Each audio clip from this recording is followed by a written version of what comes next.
and welcome back to the channel, and today I'm going to speak to you about the new movie Belfast, which is one I've been wanting to see for a long time. Given that it's about Belfast, it's 40 miles from me is Belfast. I was brought up in Northern Ireland. I wanted to see what all the talk was about. So I finally watched it and I just wanted to talk to you about how I felt about the movie. So the movie follows a young Protestant family living in Belfast, I believe in the 50s. It stars Jamie Dornan of 50 Shades fame as the father and Katrina Balfe as his wife. Judy Dench actually has a part in this as the grandmother. Ciarán Hinds, a very famous Northern Irish actor, is the grandfather, and the young son is played by Jude Hill. There is another slightly older son in this, but he's not featured very much in the movie. So the movie follows this young family living on a street in Belfast. They're going through the whole area. The troubles have started. There are Catholics living on that street, and there are a group of Protestants in the area who every area has just these nasty people intent on just causing destruction. Both sides here had it, Catholic and Protestant sides.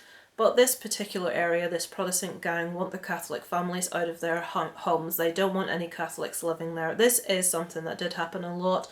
It happened a lot on both sides. I myself was brought up Catholic. I'm not a practicing Catholic, but that's what my background is. That's what I was brought up. Many friends of mine are Protestant and Catholic, and they have very similar upbringings. But it's just the other side of the coin. They've experienced a lot of bigotry from members of the Catholic community, and on the other hand, some Catholics like myself have experienced the other way around. So I think what I'm trying to say is in every place you will have Neanderthals that have particular views. Maybe in your area it might be racism. In this country it's very much always been Catholic Protestant. I don't have any time for it on either side. I don't particularly think one side's worse than the other.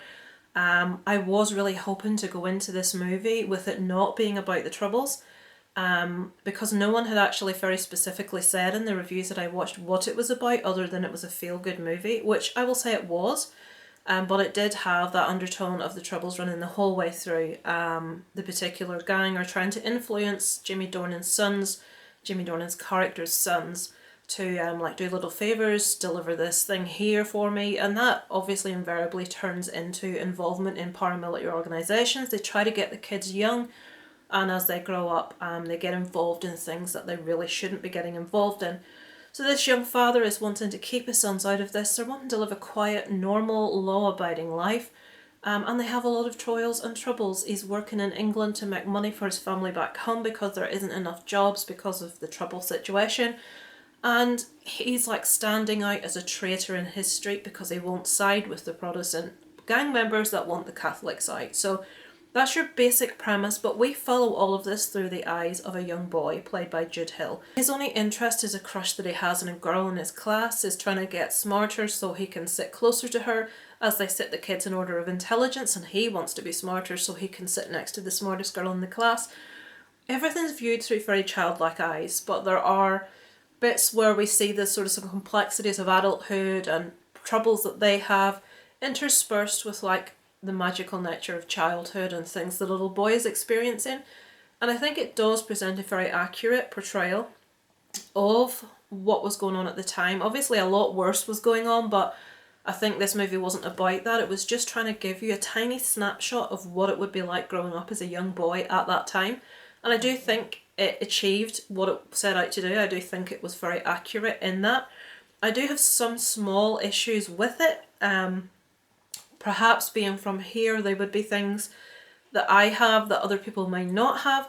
Now, one I think other people may share is I do feel that Jamie Dornan's character was quite flat. I do feel it was a very nonchalant, backwards approach to a character.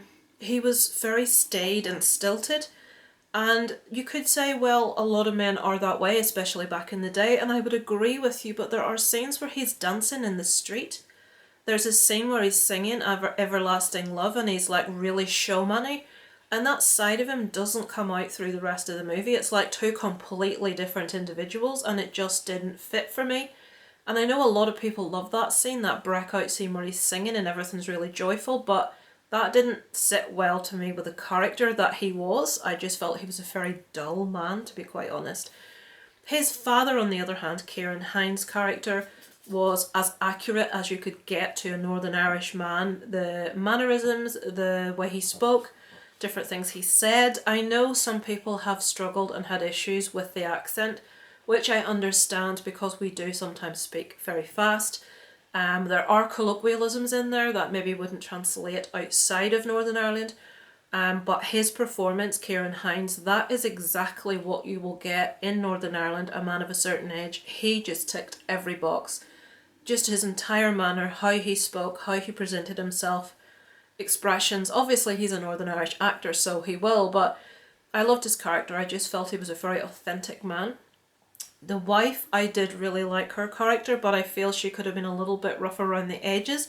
Very pretty young woman, but I think some of the things that she went through with her husband and the money worries and stuff, I think a lot of women would have been a bit more angry, a bit more outspoken about the situation than she was. She was sort of painted as a very much a almost docile woman. There were parts where she got a little bit angry, but I think most Northern Irish women would be, and we'll use the expression, spitting feathers at a lot of stuff that went on. The young lad was fantastic, Jude Hill. I do apologise, my dog is just determined to not leave me alone and make as much noise as she can possibly make. Jude Hill's performance was fantastic. His crush on the girl at school I absolutely adored. While Judi Dench is always wonderful, and do not get me wrong, I love Judi Dench. I love her acting in everything. She really looked the perfect granny from here. The lines and everything, but the accent was not good. I did feel that she kept coming out of the accent and it sounded like Southern Irish coming in more than Northern Irish, and it's a very different accent. It's like saying that someone that lives in Brighton sounds the same as someone that lives in Yorkshire. They don't. They're both from England, but they sound very, very different. And I suppose it's the same in America. If you're from Texas or if you're from Florida, you don't sound the same. And people from the south of Ireland and the north of Ireland have very different accents. And I felt that Judi Dench's accent more mirrored a Southern Irish accent when it was meant to be a very harsh Belfast accent, and it wasn't. So that was something that sort of pulled me out of it a little bit. I did enjoy the movie. I thought it was, as it ended, I loved how it ended. There was a specific line used nearing the end between the father and his son in discussing the crush that the boy had on this girl in his class, and I loved the message that it left us with. I loved what the father said to his son at the end of the movie, because to me that would mirror the attitudes and opinions of most people here, and it's something that I like is being put out there, and I'm hoping that people know that just because you live in what was once a war-torn country does not mean that you hold those kind of viewpoints, or you're a bigot or you're a racist or any of those things, because most people here are lovely people, are accepting of all religions, denominations, you name it. And I do feel that this movie did get that across by the end. But is it capable of scooping at the Oscars? I like this movie. I didn't adore this movie. I thought it was a good movie. It wouldn't be one that stands out to me as being absolutely amazing, and I'm really sorry that I've had to say that. The soundtrack, Van Morrison, was very, very fitting. Obviously a very famous Northern Irish artist, although I'm sure the production company were absolutely seething at Van Morrison in the UK has been in the news for just being a bit of a prat about the whole COVID situation, and the things he did and said on stage were just... A lot of people have lost a lot of respect for Van Morrison, just let's say that. And I think the people involved with this film were probably like shaking their heads when all that came out on the news. We've got the man through the whole soundtrack of our film and he's on stage just talking shite, to be quite honest. But anyway, the music did sound fantastic. Van Morrison is a fantastic artist, whatever his opinions may be on different things. But is this movie capable of winning at the Oscars? I don't think it is. I don't think it deserves to. I think, will it, through what it's actually talking about in the background and the politics and stuff, maybe that will swing it. But I don't feel that the performances were deserving of an Oscar. The young lad's performance, Jude Hill, yes, I do feel he's deserving of an accolade of some description for his portrayal, which was excellent. But I didn't watch the movie and think this is absolutely fantastic. I absolutely adore this movie. There are movies about Northern Ireland that I have watched and I have felt that way. For one of those, if you're in any way interested, In the Name of the Father with Daniel Day-Lewis and Pete Postlethwaite would be one of my favourite movies based on the situation in Northern Ireland. I just absolutely adore that movie. The acting in it, the relationship between the father and son in it, it did bring me to tears.